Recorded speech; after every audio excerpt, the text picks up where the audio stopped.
Hello everyone, how are you? Today we are going to discuss about what is the biggest blunder I had done while I am preparing for UPSC examination.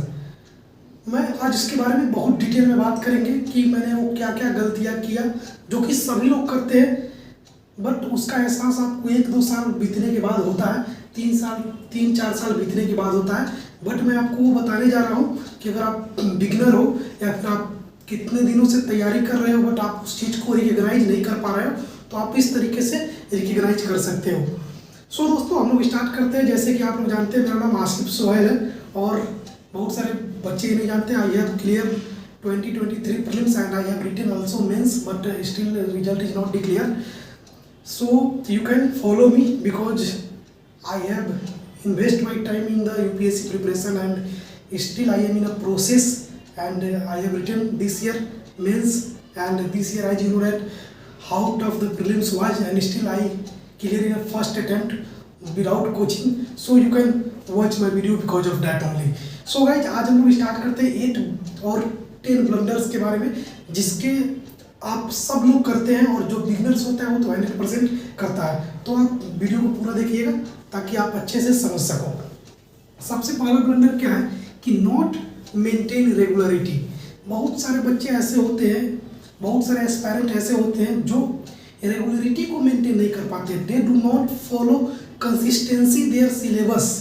वो चीज़ों को सही से नहीं करते हैं। वो वीडियो कोर्स ले लिए या फिर कहीं पे कोचिंग जा रहे हैं तो देखते हैं कि शुरुआत के महीनों में हर कोचिंग इंस्टीट्यूट में, मैंने दिल्ली में मैं रहता हूँ और मैं देखता हूँ कि हर कोचिंग इंस्टीट्यूट में शुरुआत के महीनों में 300, 400, 600 बच्चे होते हैं। बट उस बैच जो खत्म होने वाला होता है 1.5 साल बाद, 1 साल बाद, तो उस बैच में लगभग 100-150 बच्चे बच जाते हैं। कहीं कहीं पर 80-90 बच्चे बच जाते हैं। क्यों?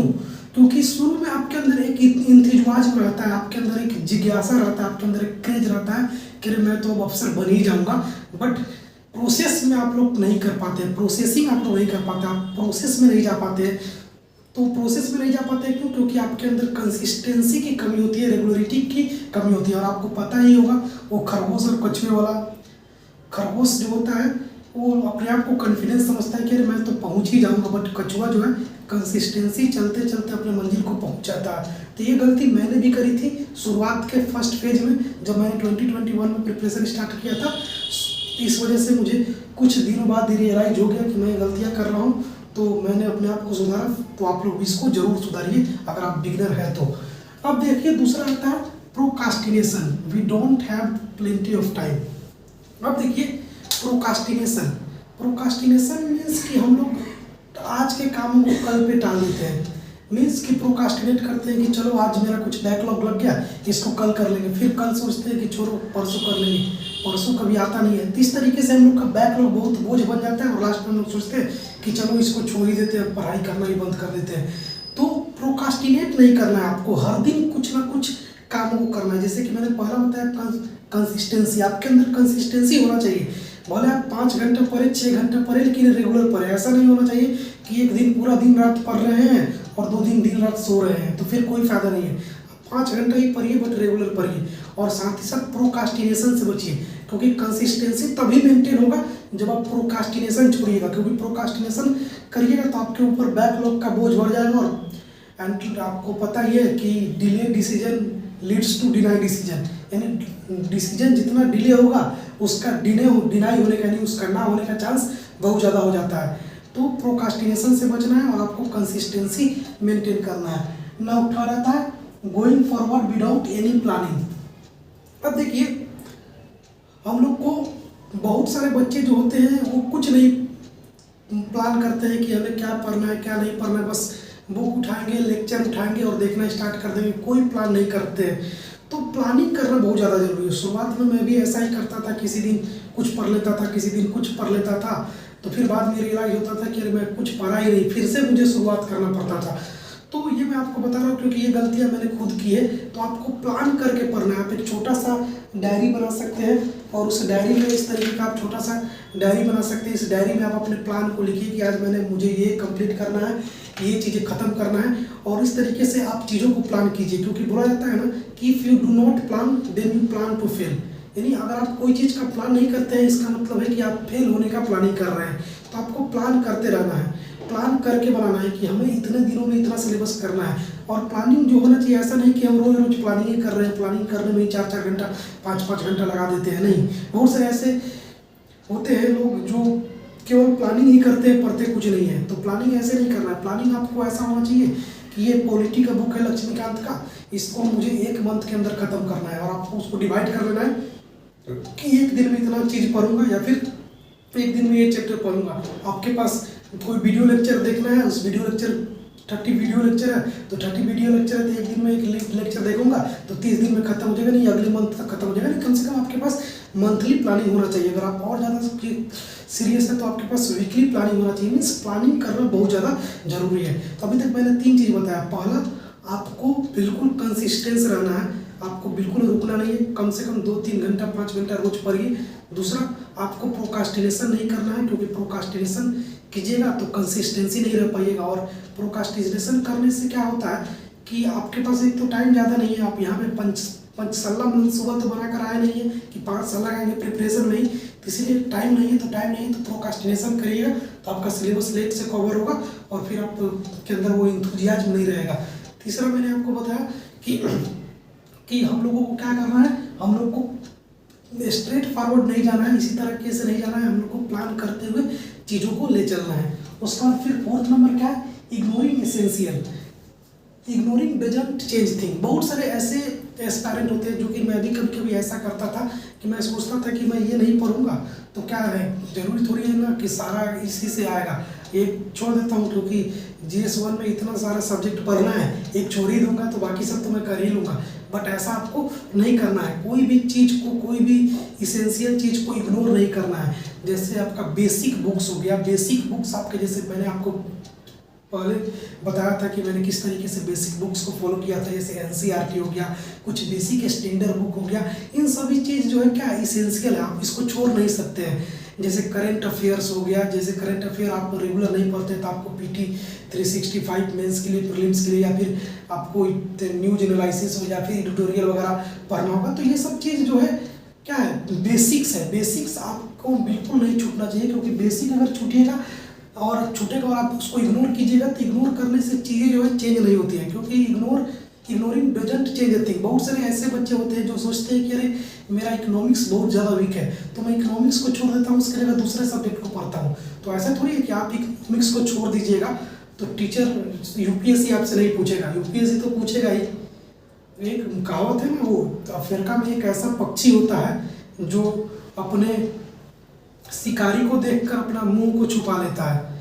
अपने शिकारी को देखता है तो अपने मुंह को बालू में छिपा लेता है, अपने मुंह को बालू में छिपा लेता है। इसका मतलब क्या, कि इसका मतलब ये है कि वो अगर शिकारी को नहीं देख रहा है तो शिकारी उसको नहीं देख रहा होगा। नहीं, ऐसा कुछ नहीं है। अगर आपने, वो जानवर जो है शिकारी को नहीं देख रहा है तो इसका मतलब ये थोड़ी ना है कि शिकारी उसको नहीं देख रहा है। शिकारी तो उसको देख ही रहा है, लेकिन वो भ्रम में है कि हम जानवर को, हम शिकारी को नहीं देख रहे हैं तो वो हमें नहीं देख रहा होगा। इस तरीके से हम लोग भी यहाँ सोचते हैं कि हम लोग चीज़ों को इग्नोर कर देंगे तो हमारे इग्नोर करने से ऐसा थोड़ी ना है कि UPSC पूछेगा नहीं, वो तो पूछेगा ही। तो हमें कोई भी चीज़ को इग्नोर नहीं करना है, खास करके बेसिक थिंग जो है, जो कि मैंने बताया था बेसिक थिंग्स के बारे में, जो मैंने पिछले वीडियो में बताया था। आप उस वीडियो को जरूर देख लीजिएगा, मैं लिंक डिस्क्रिप्शन में डाल दूंगा। अब गाइस आता है next, not having faith in one self. देखिए दोस्तों, ये चीज़ मेरे साथ बहुत ज़्यादा होता था, क्योंकि I have already told you that I am working professional. I have been working here for 5 to 6 hours along with I am studying for UPSC, and after that I have made a very big achievement. In the first attempt I have cracked the prelims examination of 2023, and as you know that it is very tough of all the time of the UPSC history. So मुझे शुरू में लगता था कि मैं तो इतना कम पढ़ता हूँ, साथ ही साथ मैं बच्चों को पढ़ाता हूँ, मतलब मैं काम भी करता हूँ, पढ़ता हूँ, कोई कोचिंग भी नहीं लेता हूँ, बस यहीं तहीं से YouTube वगैरह से लेक्चर देख लेता हूँ। तो मुझे अपने आप पे कॉन्फिडेंस नहीं आता था, तो मुझे लगता था कि कॉन्फिडेंस नहीं आ रहा है। बट धीरे धीरे मैं जब पढ़ना शुरू किया, स्टार्ट किया, बहुत सारी चीज़ों को जाना, तो मेरे अंदर कॉन्फिडेंस बिल्ड हुआ। तो आपको कॉन्फिडेंस बिल्ड करना बहुत ज़्यादा जरूरी है। आपको अपने आप पे विश्वास होना चाहिए। You should must faith on yourself that I can do it, because if they can do, he can do, then I can do also. आप भी कर सकते हो। क्यों कर सकते हो? क्योंकि सबने किया है। तो जब सबने किया है तो वो भी इंसान था, and I am also human beings, so I can also do. तो आपको अपने आप पे विश्वास करना जरूरी है, ये भी एक बहुत बड़ा मिस्टेक है, बहुत सारे लोग नहीं करते हैं। फिर नेक्स्ट आपका आता है, it is important to do even if you are not doing perfectly. बहुत बार ऐसा होता है कि हमें कुछ सब्जेक्टों में इंटरेस्ट नहीं आती है। अब जैसे मान लीजिए मेरे साथ ऐसा होता था कि I am not very much interested in economics, मुझे इकोनॉमिक्स में इंटरेस्ट नहीं आती थी, तो मैं अलग अलग टीचरों का लेक्चर देखता था और फिर कुछ लेक्चर देखने के बाद छोड़ देता था। बट मुझे बाद में रियलाइज़ हुआ कि मुझे कोई चीज़ समझ में आए या ना आए, मुझे इंटरेस्ट आए या ना आए, एग्जाम वाले तो हमसे पूछेंगे ही। यूपीएससी के प्रीलिम्स निकालने के लिए तो इकोनॉमिक्स उतना पढ़ना ही पड़ेगा, मुझे तो उतना करना ही पड़ेगा। तो फिर मैंने चीज़ों को देखा, समझा, पढ़ा, मुझे इंटरेस्ट नहीं था, फिर भी किसी भी तरीके से रट्टा मारा, समझा, पढ़ा, पढ़ने के बाद तैयार किया, एग्जाम भी निकला।